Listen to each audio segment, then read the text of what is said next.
साल ख़त्म होते ही हम ज़िंदगी की नई शुरुआत करते हैं और नई ऊंचाई की तलाश में आगे बढ़ते हैं और तरक्की पे तरक्की करना चाहते हैं। उसी तरह हमारे देश में बहुत से ऐसे कानून थे जिसे पेंडिंग रखा गया था, उसे लागू नहीं किया गया था और उसमें चेंजिंग करना बहुत ज़रूरी था। उसी तरह हमारे देश में बहुत से कानून चेंज हुए हैं और जो कानून चेंज हुए हैं उसके बारे में मैं बात करूंगा। आपका दोस्त शाहिद। आप वीडियो में नए हैं तो लाइक करें एंड सब्सक्राइब करें। गंभीर अपराध में पहला, अगर कोई इंसान नाबालिग लड़की के साथ रेप करने का दुस्साहस करता है तो उसे उम्र कैद या फांसी होगी सीधा। गैंग रेप के दोषी को 20 साल का सज़ा या पूरा ताउम्र जिंदगी रहने का जेल की सज़ा हो सकती है। तीसरा ये है कि पहले रेप केस की धारा 375 और 376 थी, अब ये धारा 63 और 69 होगी। चौथा ये है कि हत्या की धारा 302 थी, अब यह धारा 101 हो जाएगी। और जो अभी एक और इम्पोर्टेंट बदलाव आया है, जो लाया गया है, अब पहले ये रूल नहीं था, मॉम ब्लीचिंग में सीधा फांसी की सज़ा होगी। अगर कोई भी धर्म के नाम पे मॉम ब्लीचिंग करता है तो उसे सीधा फांसी की सज़ा दे दिया जाएगा। अभी जो कानून बदलाया है उसमें से सबसे ज़्यादा एक्सीडेंटल कानून में जो चेंजिंग लाया गया है वो उसमें ज़्यादा विरोध हो रहा है। उसमें हम अभी क्या चेंजिंग हुआ उसके बारे में बता दे रहे हैं, लेकिन इसमें डिटेल में हम नेक्स्ट वीडियो में डिस्कस करेंगे। पहला जो चेंजिंग आया है कि अगर आप वाहन चला के जा रहे हैं कहीं पे और आपके वाहन से किसी का एक्सीडेंट हो जाता है या आप वो दुर्घटनाग्रस्त हो गया वो इंसान, उसे आप पहले पुलिस स्टेशन लेके जाइए या तो हॉस्पिटल लेके जाइए कंडीशन देख के। और अगर आप ऐसा करते हैं तो आपको जो सज़ा मिलेगी वो कम मिलेगी और आपके सज़ा में कटौती की जाएगी। ये जो नियम है सो ये बना है। दूसरा ये बना दिया है कि हिट एंड रन केस जो है उसमें 10 साल की सज़ा और 7 लाख जुर्माना देना पड़ेगा ड्राइवर को, जिसके कारण हर जगह अभी हड़ताल पे बैठे हैं ड्राइवर लोग और उसका विरोध करना स्टार्ट कर दिए हैं। यही एक मुद्दा है जिसको ज़्यादा अभी ले लिया गया और थोड़ा सा हमको भी इसमें गलत लग रहा है, उस पर हम डिटेल में बात करेंगे। तीसरा जो कानून में चेंजिंग आया और ऐड किया गया है, पहले स्नैचिंग का जो मामला था उसमें बहुत से लोग मर भी जाते थे और गिर के उसे जब स्नैचिंग किया जाता था तो उसका कोई केस नहीं बनता था। अब वो कानून उसके ऊपर बना दिया गया है। उसी तरह एक कानून और है जो से नहीं लागू किया गया था। पहले क्या था, ज़मीन के मामले में बहुत ज़्यादा सर फटना, ये मार देना, किसी गेता से मार देना, कुदाल से मार देना, ये होता था।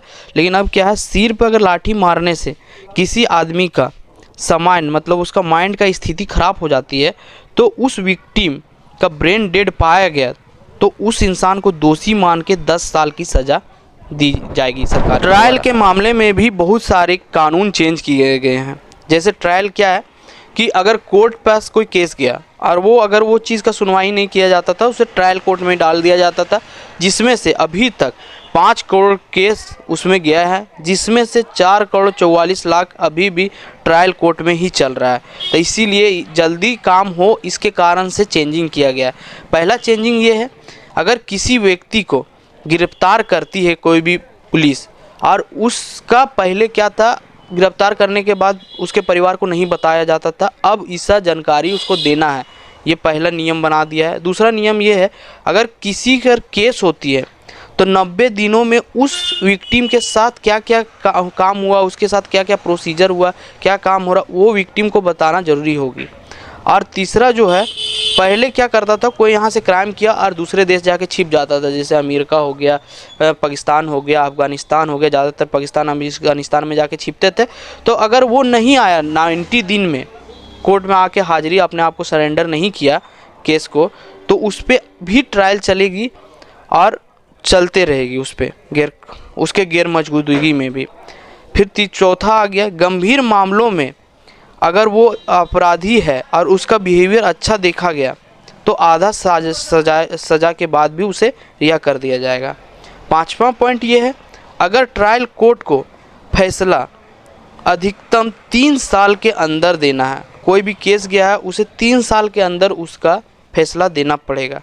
और जो मुकदमा समाप्त हो गया, मुकदमा जब समाप्त हो जाने के बाद जो जज है उसे 43 दिनों के अंदर फैसला देना पड़ेगा और उसको जो सज़ा सुनाई जाएगी सो 7 दिन के भीतर ही सज़ा देनी पड़ेगी। ये जल्दी होने के कारण कि हमारे कोर्ट में जितना पेंडिंग रह जाती है केस, उसे ख़त्म करने के लिए ये कानून बना गया है। चौथा जो है, दया याचिका जो दोषी पहले दायर नहीं करता था, वो कोई एनजीओ के थ्रू दायर किया जाता था। जैसे हो गया कोई भी संस्थान है, उसके द्वारा जाके उसका दया याचिका दायर किया गया कोई विक्टिम पे। लेकिन अब ये सुविधा हो गई है कि कोई विक्टिम है और उसे लग रहा है कि हम गलत नहीं हैं, सही हैं, तो वो खुद से ही दया याचिका दायर कर सकते हैं। और हमारे देश में जो धाराएँ लगती है, आईपीसी धाराएँ, उसमें 511 धाराएँ हैं, उसे अब चेंज करके और उसमें बहुत से चेंजिंग ला के 356 ही धाराएं बचेगी। ये भी जो अभी नया कानून लाया उसमें बता दिया गया है। और तीसरा जो बहुत ज़्यादा इम्पोर्टेंट भी है कि इंसान क्या होता है, टेररिस्ट जो बनता है वो अक्सर कोई दूसरा फॉर्जरी सिम यूज किया है या कोई भी यूज करके ब्लैकमेलिंग करता है या अदर काम करता है।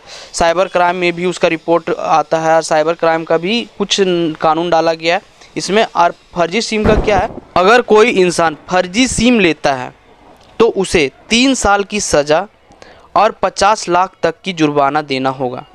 ये भी नियम लागू है। तो इतने सारे नियम बने हैं, लेकिन विरोध सिर्फ एक में हो रहा है, जो ड्राइवर वाला में।